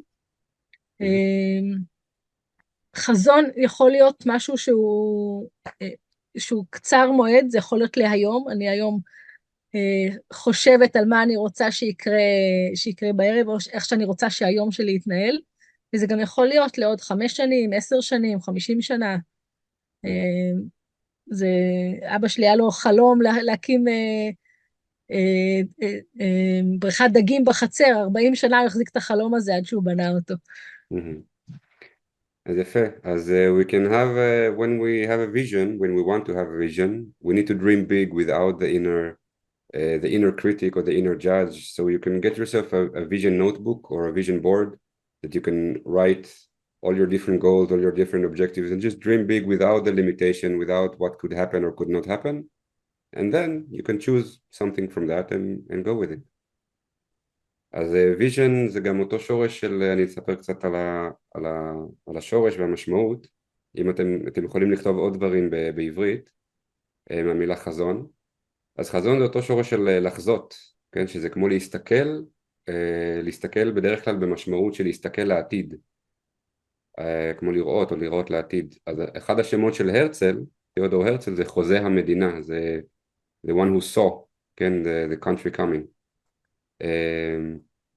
אז חוזה במשמעות של חזון, וחוזה זה גם contract, כל מי שנכנס פה לדירה מתישהו בחיים חתם על חוזה. יש עוד הרבה חוזים כמובן, לא רק לדירה, אבל זה מה שכולנו מכירים, contract for apartment, כי בחוזה אנחנו מסתכלים קדימה, we look for the future. אוקיי. אני רוצה לספר את הסיפור של 7 באוקטובר, איפה אני הייתי. אנחנו קמנו ב6:30 בבוקר, בוואטסאפ של המשפחה, דיברו על טילים בתל אביב ובראשון לציון, כי הייתה לי אחות אחת בתל אביב, ואחות אחת בראשון, שהתחילו לשאול מה איתם. ואז דיברנו עם הבת שלנו, מכונה מספר 2, שהיא הייתה אצל חברה בעוטף עזה. וכשאנחנו דיברנו איתה, היא כבר הייתה בתוך הממד, היו אצלם אזעקות, ועוד לא היה ברור מה קורה. רק היה ברור שהם צריכים להישאר בממד, ודי מההתחלה לא היה להם כבר חשמל. Okay, אז הם... just to update everyone, so to make everybody know, as you are in the center of Israel, and she tells the October 7th story of her family. You were in the center of Israel, and your daughter was in the Gaza envelope near Gaza, and everybody heard that there is missiles and terrorist attack, not yet terrorist attack, but missiles at least. And your daughter was in Otef Aza, in Mamad, in a protected area. מה קרה? אז בתור התחלה היא נכנסה באמת לממד, והייתה אצל חברה, והייתה עם המשפחה של החברה בממד, בלי חשמל, ואז התחילו להגיע ידיעות בעצם על הכניסה של המחבלים, ועל המסיבה, והיו לה חברות במסיבה, שהיא דאגה להן. אחת החברות הייתה באמת באחת המיגוניות שנפגעה קשה, והיא איבדה איתה את הקשר. זאת אומרת, כל הזמן הזה אנחנו יודעים שיש מחבלים. הבת שלי שומעת את היריות בחוץ, היא בתוך הממד, בלי חשמל, דואגת גם לעצמה וגם לחברות שלה שהיו במסיבה. So her daughter was in the mamad, in the shelter in the house, and they heard the gunfire, and her friends, some of her friends were in the Nova party, and they didn't have electricity, and they lost all contact with other people, and she was worried for herself and for her friends. Okay. ואנחנו פה, אנחנו גרים ליד חיפה, אנחנו בטוב, אבל אנחנו דואגים לה, היא כל הזמן גם מכבה את הטלפון, בגלל שאין חשמל, אז היא לא רוצה שהסוללה תיגמר, אז אמרתי לה שרק כל חצי שעה תשלח לי עוד חיים, כדי שאני אדע שהיא בסדר. So there was not a lot of electricity, so she turned off the phone and opened it every 30 minutes just to send a signal of life to tell Shavit that she is fine, her daughter. Okay. עכשיו, המטרה העיקרית שלי הייתה להחזיק חזון, להחזיק תמונה, שהיא יוצאת משם בשלום, ושהחברות שלה יוצאות בשלום, ופשוט החזקתי תמונה שהיא מגיעה הביתה ואני מחבקת אותה. תתרגם את זה רגע ואז אני אמשיך. So she had a vision in her mind, like really a live picture that her daughter is fine and all her friends are fine and they're coming back home soon and she's going to give her a hug. ובשביל, באמת, בשביל שאני אוכל להחזיק את החזון הזה, ו, וזה מה שמשאיר אותי באופטימיות ובתקווה, הייתי חייבת להתנתק מהחדשות, בשביל, אתה ראיתי בחוברת שלך, במתנה שאתה נותן, את הביטוי לאכול סרטים. בשביל שאני לא אוכל סרטים, הייתי חייבת להתנתק מהחדשות ולשמור רק את התמונה הזאת. אז מה שעשיתי, זה פשוט ראיתי קומדיות רומנטיות, הייתי איתה בקשר בוואטסאפ ובטלפון, התנתקתי לגמרי מהחדשות ומהתמונות, ראיתי קומדיות רומנטיות כדי שאני אנקה את הראש שלי, יצאתי להליכה בטבע, וכל הזמן רק החזקתי את התמונה הזאת בראש, שאני מחבקת אותה בסוף היום. So she decided to have this vision in mind, and she knew that if she sees the news, she would not be able to focus on that vision. So she just saw rom-coms, romantic comedies, and went outside for a walk in the nature. She lives in a moshav, in a beautiful place, and she just let the vision live in her head and do other things and not consume the news all the time. נכון, עכשיו, אני לא מתיימרת לחשוב שבזכות החזון שלי, הבת שלי ניצלה, אבל זה עזר לך. רגע, יהודה, תכף אני אענה לך. זה פשוט מה שעזר לי לשמור על השפיות שלי, ולהחזיק את האופטימיות ואת התקווה. סיפרתי את זה לחברה, היא אמרה לי, אני ישר הייתי לוקחת כדורי הרגעה. אז בשביל שאני לא אצטרך כדורי הרגעה, הייתי חייבת להתמקד. So she doesn't say that the vision that she had in mind is what saved her daughter, but it really helped her coping with the situation, להתמודד עם המצב, just with her own strength. We talked about resilience and not with a כדורי הרגעה, relaxing pills, or how you call it, like things that calm her down chemically, like her friend suggested, or her friend said, כן. this is what she would do. Okay. נכון, אז אני לא בקטע של כדורים בכלל. Yeah. ויהודה שמכיר, יהודה הוא זה ששידך ביני לבין הבן זוג שלי, אז הוא שואל מה עודד עשה, אז גם עודד לא ממש היה בחדשות, היה קצת יותר ממני בחדשות. Coded, your husband, right? He's my husband, my co, my partner. Partner, okay, בן My זוג. partner, בן זוג, yeah. Mm-hmm. I don't like the... term בעל. Yeah, I don't like this word, בעל. כן.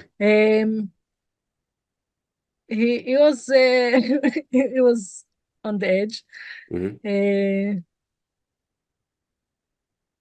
הנה, מייקל כותב, vision relates to creativity. נכון, חזון קשור כן, ליצירתיות. הייתה שבת קשוחה, גם לי, גם לעודד. אנחנו, מבחינתנו היה להיכנס עכשיו לאוטו ולנסוע להביא אותה, אבל הבנו שזה לא משהו שהוא אפשרי. כן, they really wanted to go in the car and just go and get her, but it was impossible to do it. אז אנחנו נסיים עם עוד דבר אחד, ואז נדבר קצת עלינו. אז נדבר על נתינה והתנדבות, שזה אולי הדבר הכי מרשים, הכי יפה שקרה בישראל ברמה הגלובלית, ברמה לאומית, ארצית. נכון, זה גם משהו שהרבה כתבו פה בהתחלה, כששאלנו מה עוזר לחוסן, הם כתבו שלהתנדב ולתת לאחרים, אז באמת הנתינה, ה-giving, זה giving is a gift, the gift for us as well as for the others. It's an act of grace out of love and consideration. זה באמת, זה משהו שאנחנו נותנים מתוך אהבה והתחשבות באחר, ואנחנו מקבלים מזה כל כך הרבה, וזה באמת עוזר לנו בשביל לשמור על החוסן שלנו, ודיברנו על העשייה, שהעשייה עוזרת לנו להיות בחוסן, אז ברגע שאנחנו נכנסים למוד של עשייה ושל נתינה ושל התנדבות, זה מגדיל לנו את החוסן. נכון. נכון, כן, יהודה כותב, כדי לתת צריך שיהיה ממה לתת, לכן נתינה מגדילה את מה שיש. נכון, זה כן, ממש, זה מחזק אותנו, כשאנחנו נותנים זה מחזק אותנו ומעצים אותנו, וככה אנחנו יכולים גם לתת יותר. יפה, אה, אנחנו נדלג פה על מה, נדלג פה רגע על השאלה לקהל, בסדר? אני רוצה שנתקדם. כן. אה, אז באמת ראינו מה-7 באוקטובר, ראינו את הנתינה וההתנדבות בישראל בצורה, זה היה פנומנלי. זה פשוט הפך למפעל התנדבות אחד גדול, כל המדינה הפכה למפעל התנדבות אחד גדול, ואנשים תרמו הכל, הם תרמו כסף, ותרמו זמן, ותרמו בגדים, ואוכל, והתנדבו בחקלאות. מטורף, מטורף, מטורף, מה שהתחיל ב7 באוקטובר ממש, התחיל ממש באותו יום, וממשיך עד עכשיו. כן. So since October 7th, we saw really countless acts of giving. I guess all of you heard and saw it. Uh, uh, Giving and volunteering, formal, informal organization that just popped up everywhere in Israel. WhatsApp groups, people donating money and clothes and foods and apartments and blood, and go to volunteer in agriculture and helping old people who got stuck in places, and people even rescuing, not the army, like civilians rescuing people who got stuck in the Gaza envelope. It's really I sometimes I'm critical about the Israeli spirit, and sometimes we can be harsh toward each other, but this one really brought a lot of hope and joy and resilience in me and in many Israelis, and I'm sure with you as well. וגם בקרב יהדות התפוצות, איריס כותבת, נכון, נתינה בהתנדבות והסברה למען ישראל קיימים גם בקרב יהדות התפוצות, the Jews of the diaspora. Definitely, we see it, and we really it's amazing to see. I mean, it's amazing also. It's badly amazing to see how much anti-Semitism rose, but got bigger. But the way that Jews all over the world support Israel and give either donation to Israelis or just get up and not being shy about supporting Israel, it's really amazing. כן, עכשיו, אנחנו יכולים בעצם לתת מלא דברים, זאת אומרת, כמו שראינו, לא חייבים לתת כסף, אפשר לתת חיוך, וחיוך יכול לעשות המון בשביל לשפר את המצב רוח של בן אדם. סתם, אתם הולכים ברחוב ומחייכים למישהו, אתם תראו איך שזה ישר מעלה לו את האנרגיה. אני מדלגת פה, כי כבר הבנו כאילו מה אפשר לתת ומה... העניין הזה של לתת זמן, לתת אוזן קשבת, או לשחק עם מישהו, בין אם זה עם ילד שצריך עזרה כי קשה לו, או איזשהו מבוגר, או כל מיני זקנים ערירים שאין להם עם מי לדבר, רק מספיק שאתה בא פעם בשבוע ועושה איתם איזושהי שיחה, זה עושה להם המון. Okay, so we can give in so many ways, not just money. We can give even. She said about a smile. You can, if you are a smiley person. I sometimes can be very like serious face, and even when I'm not, just a natural thing. And just a little bit after October 7th, I went near a supermarket or mini market, really like a Makolet in my street, and I was really like sad. And the woman, the seller in the mini market, she was just smiling for no reason. I don't know why. I don't know what happened to her, but she was really smiley, and it just made my day. Like the entire day, I felt good because of that smile. So giving even that simple things can really help a lot. And you can give time, and you can give volunteer with old people who live alone or people in the community in the neighborhood. So and נתינה and התנדבות is of course we'll talk about התנדבות as if you're nadiv, if you're generous, then you מתנדב, then you volunteer. It's like generosity. אז אנחנו ממש עומדים לסיים, אני יודע שאמרנו שייקח שעה ורבע, שעה וחצי, אנחנו כבר 10 דקות באיחור, אנשים עזבו אותנו וזה בסדר, יש הקלטה. מי שפה אנחנו מאוד רוצים להגיד תודה, we want to say thanks for all of you who stayed and still comment. It's not easy to stay Thursday night an hour and a half on Zoom, so we appreciate it. So we want to ask, שביל, את רוצה לשאול? כן, אני רוצה לשאול, רגע, לפני שאתם עוזבים, רגע, יש לנו גם מתנות בשבילכם. לפני שאתם עוזבים, קודם כל אני רוצה לדעת מה אתם לוקחים מההדרכה הזו. כן. So tell us, what did you take from the training? Give us like comments, words, sentences of what if you took anything. נשמח לשמוע.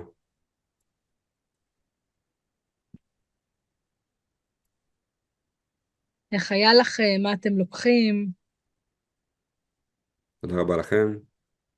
כן, אז אני חייב לגבש לגבש חזון. חזון. מעולה, בזמן שאתם כותבים, בינתיים אנחנו נשתף שמי שרוצה לקבל מאיתנו עוד חומרים, אז ולקבל מאיתנו עוד אינפורמציה, אז אנחנו נשלח לכם מייל, מיד אחרי שההדרכה הזאת מסתיימת, נשלח לכם מייל, ושם יש מתנה ממני את המדריך לשנת מצוות משמעותית. שנת מצוות זה השנה של הבר מצווה או של הבת מצווה, זה יכול להיות לפני הבר מצווה, זה יכול להיות אחרי הבר מצווה, זה יכול להיות תוך כדי, זה ככה התקופה הזאת שהילד מתבגר, אז יש לי מדריך חינמי, זה כמו התנ"ך של שנת המצוות, מדריך באנגלית ובעברית, ששם יש רעיונות למה אפשר לעשות בשנה הזאת, יש את כל התכונות האלה ורעיונות איך אפשר לפתח אותם אצל הילדים. וחוץ מזה גם יש שם קצת על האתר שלי ועוד דברים שאני עושה ואיך אפשר ליצור איתי קשר. אורי, מה אתה נותן? איזה מתנה יש לך? אז יכול להיות שכבר קיבלתם חלק את הדבר הזה, אבל יש לי מדריך לביטויים בסיסיים בעברית, Hebrew Expressions, עם הרבה סלנג ודיבור יומיומי, כמו שאמרת, לאכול סרטים, אז דברים שמשתמשים בהם ממש יום-יום. To eat movies, to be worried. אז אנחנו, I will send you a free Hebrew Expressions also in the email. You can see other things that I do on my website, that you can also see it here, and you will also see it in the email. You will get all the links, and you will get the recording, as we said, with subtitles. And זהו, אנחנו רוצים להגיד לכם תודה. בוא נראה מה עוד כתבתם.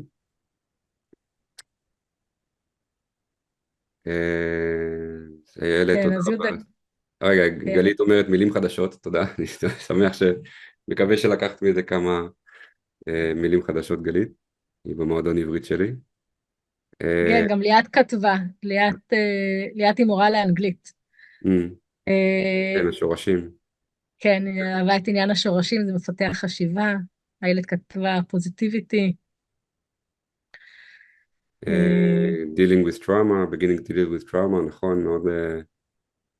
אני אגיד משהו קטן על טראומה, אני לא מומחה, I'm not an expert, אבל כן הלכתי להרצאה, I went to a lecture about PTSD among people who were in the festival, and he showed the general, כן, פוסט-טראומה, אצל אנשים שהיו בפסטיבל, הוא דיבר על נתון כללי, a general data, that most people can recover from a serious event like that, and clinically, מבחינה קלינית של ממש פוסט-טראומה שנמשכת שנים, it's only about 5 or 10%, something like that, that develop serious post-trauma.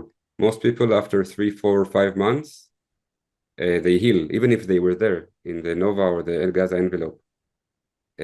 It takes time, but they heal. So if we were not there, אם אנחנו לא היינו שם, we have even better chances if we take steps, אם אנחנו עושים דברים, to not be in post-trauma. אז יופי, אז תודה לכם שהצטרפתם, ואני ממש אשמח שתעזרו לי להגשים את החלום שלי, ולהגיע לקהילות בחו"ל, ולבוא פיזית, ולהעביר לכם את הסדנאות שאני יודעת שהן מדהימות, אני עושה את זה כבר 17 שנה. אז כן, it was really exciting for us both, it was the first thing we do together, אז תודה שבאתם, ונתראה בשמחות.